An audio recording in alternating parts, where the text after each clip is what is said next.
तो गेहूं की फसल के अंदर शुरुआती 50 दिन सबसे महत्वपूर्ण 50 दिन होते हैं, क्योंकि इन 50 दिनों में एक पौधा टोटल अपने जितने भी कल्ले बनाने वो बना चुका होता है, जितनी ट्रेलिंग देना है, जितने कल्ले देना है वो दे चुका होता है। एक पौधे से जितनी बालियां निकलेंगी ये सब निर्धारित हो चुका होता है।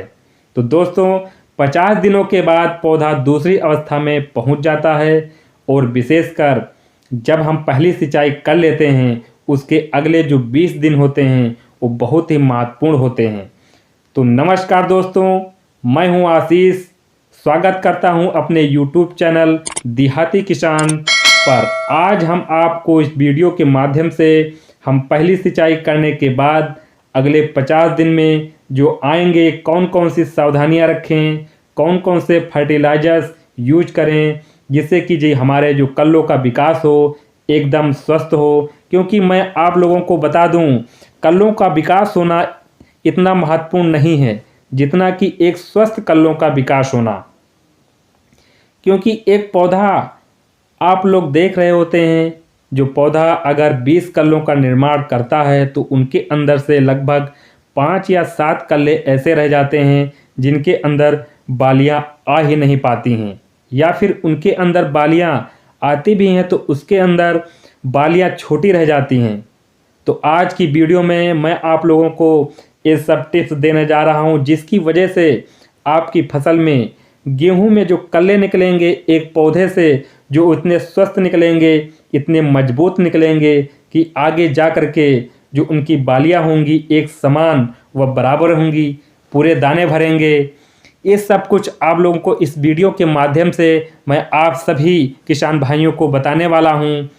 तो जितने भी किसान भाई हमारे चैनल पर नए हैं या जिन किसान भाइयों ने हमारे चैनल को अभी तक सब्सक्राइब नहीं किया है वो कृपया चैनल को सब्सक्राइब कर लीजिए और वीडियो को लाइक और ज़्यादा से ज़्यादा शेयर कीजिए, और साथ ही पास वाले बेल आइकन को घंटी के निशान को प्रेस कर लीजिए जिससे कि खेती बाड़ी से संबंधित कोई भी वीडियो हमारे चैनल पर अपलोड हो उसी समय आपको उसका नोटिफिकेशन मिल जाए। तो दोस्तों बात करते हैं गेहूं की फसल में पहली सिंचाई करने के बाद हमें कौन कौन सी सावधानियां बरतनी हैं।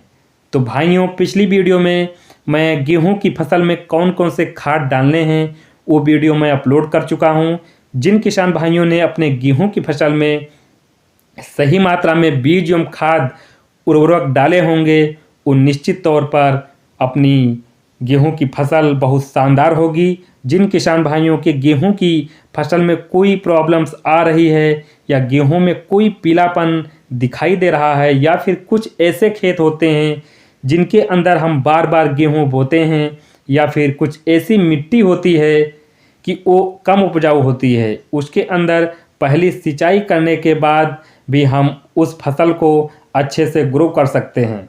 तो दोस्तों आप पहली सिंचाई करने के बाद उसके अंदर खरपतवारनाशी और अगर आप प्रयोग किया है तो आप ये सब करने के लगभग 1 सप्ताह बाद आप लगभग 35 से 40 दिनों के बीच अपने फसल के अंदर जाइए और फसल को अच्छे से मुआयना कीजिए। अगर आपको अपनी फसल अच्छी दिखाई दे रही है, एकदम हरी भरी दिखाई दे रही है, आप ऊपर से देख रहे हो नीचे की मिट्टी दिखाई नहीं दे रही है या ज़मीन दिखाई नहीं दे रही है, तो आप समझ लीजिए कि आपके गेहूं की फसल बहुत शानदार तरीके से चल रही है।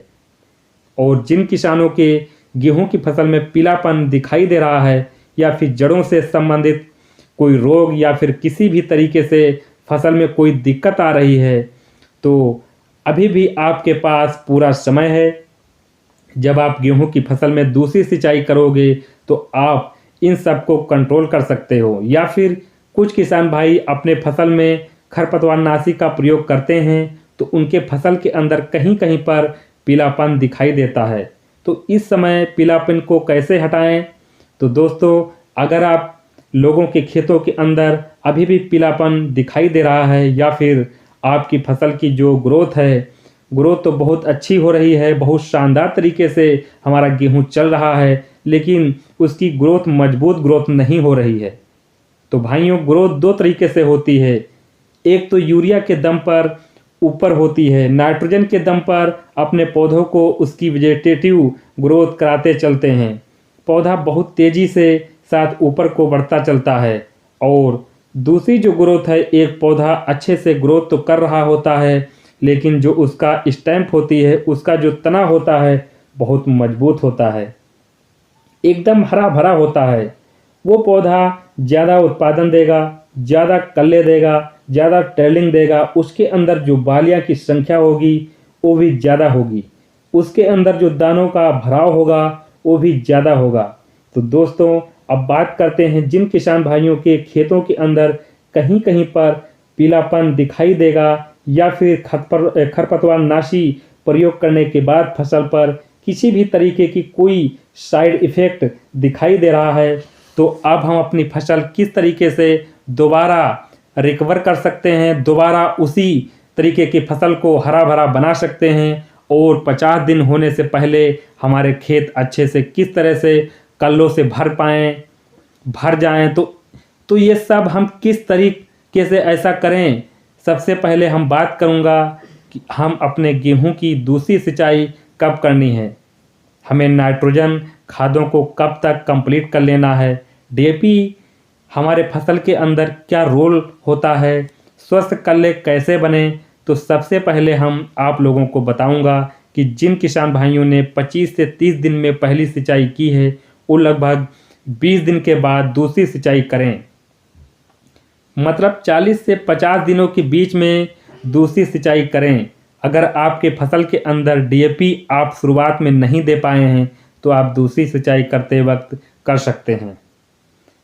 अब आप बोलोगे कि ऊपर से डीएपी डालेंगे तो क्या काम करेगी। दोस्तों, फास्फोरस जो खाद होता है वो गेहूं के अंदर स्वस्थ कल्लों का निर्माण करने में बहुत अहम भूमिका अदा करता है, क्योंकि ग्रोथ दो तरीकों से होती है। एक तो ग्रोथ कर रहा है, एक पौधा स्वस्थ ग्रोथ कर रहा है। तो स्वस्थ ग्रोथ, मजबूत ग्रोथ करने के लिए फास्फोरस बहुत ज़रूरी है। अगर आप अपने खेतों के अंदर डीएपी शुरुआत में नहीं दे पाए हैं, पहली सिंचाई पर नहीं दे पाए हैं, तो आप दूसरी सिंचाई पर 30 किलोग्राम प्रति एकड़ के हिसाब से अपने खेतों के अंदर छिड़काव विधि से डालकर फिर सिंचाई कर दीजिए। बात करते हैं दोस्तों नाइट्रोजन खादों का कब तक प्रयोग कर लेना है। तो 50 दिनों से पहले पहले आप यूरिया संबंधित जो भी खाद जिनमें नाइट्रोजन मिलती है, आप नाइट्रोजन को कंप्लीट मात्रा आपने गेहूं की फसल में कंप्लीट कर लीजिए। वो चाहे आप पहली सिंचाई करते वक्त अपने पूरी डाल दी हो या फिर दूसरी सिंचाई में बची हुई मात्रा आप फसल में कंप्लीट कर लीजिए। आपकी फसल के अंदर फिर भी पीलापन दिखाई दे रहा हो तो निश्चित तौर पर आपकी फसल में जिंक डालनी होगी। तो आप जिंक दे सकते हो। जिंक चाहे 21% वाली आप जिंक ले सकते हो या चाहे 33% वाली आप जिंक ले सकते हैं। यदि आप 21% वाली जिंक ले रहे हो तो 10 किलोग्राम प्रति एकड़, अगर आप 33% ले रहे हो तो 7 किलोग्राम प्रति एकड़ आप यूरिया के साथ मिलाकर अपने गेहूं की फसल में डाल दीजिए। अब कुछ किसान भाई बोलेंगे कि हम जब पहली सिंचाई की थी तब यूरिया के साथ जिंक मिलाकर डाल दी थी, लेकिन फिर भी हमारे गेहूं में पीलापन दिखाई दे रहा है और पौधा अच्छे से बढ़िया कल्लों का विकास नहीं कर रहा है, अच्छे से फुटाव नहीं कर पा रहा है। तो निश्चित तौर पर आपके खेतों के अंदर मैग्नीशियम सल्फेट की कमी होगी, क्योंकि जिंक और मैग्नीशियम सल्फेट एक फेरस ऐसे तत्व हैं जो पौधे के अंदर सबसे ज़्यादा क्लोरोफिल निर्माण करते हैं।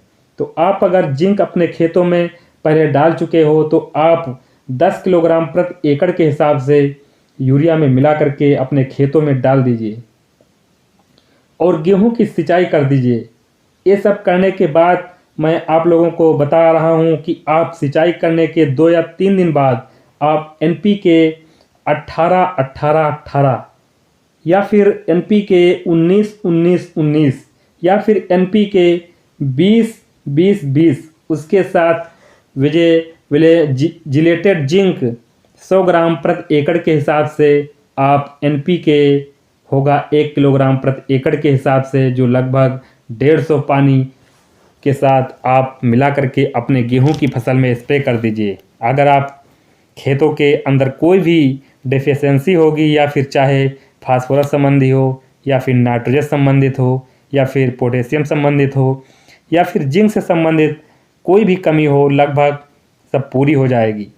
ये जो टाइम चल रहा है इसके अंदर जो टेम्परेचर है बहुत डाउन है, तो पौधा जो जड़ों से जितने भी माइक्रोन्यूट्रेंट हैं, मिनरल्स है, नहीं ले पा रहा है या फिर खाद दे रहे हैं आप तो उसको ग्रहण करने में उसको काफ़ी टाइम लग जा रहा है, क्योंकि मौसम जिस हिसाब से चाहिए पौधे को नहीं मिल पा रहा है। तो दोस्तों ये सब अपने फसल में 50 दिन की अवस्था पर अपने फसल में निश्चित तौर पर आपकी फसल एक अच्छा उत्पादन, एक अच्छा आपको बहुत शानदार उत्पादन मिलेगा। तो किसान भाइयों, वीडियो अच्छी लगी हो तो वीडियो को लाइक करें, चैनल को सब्सक्राइब करें। नमस्कार।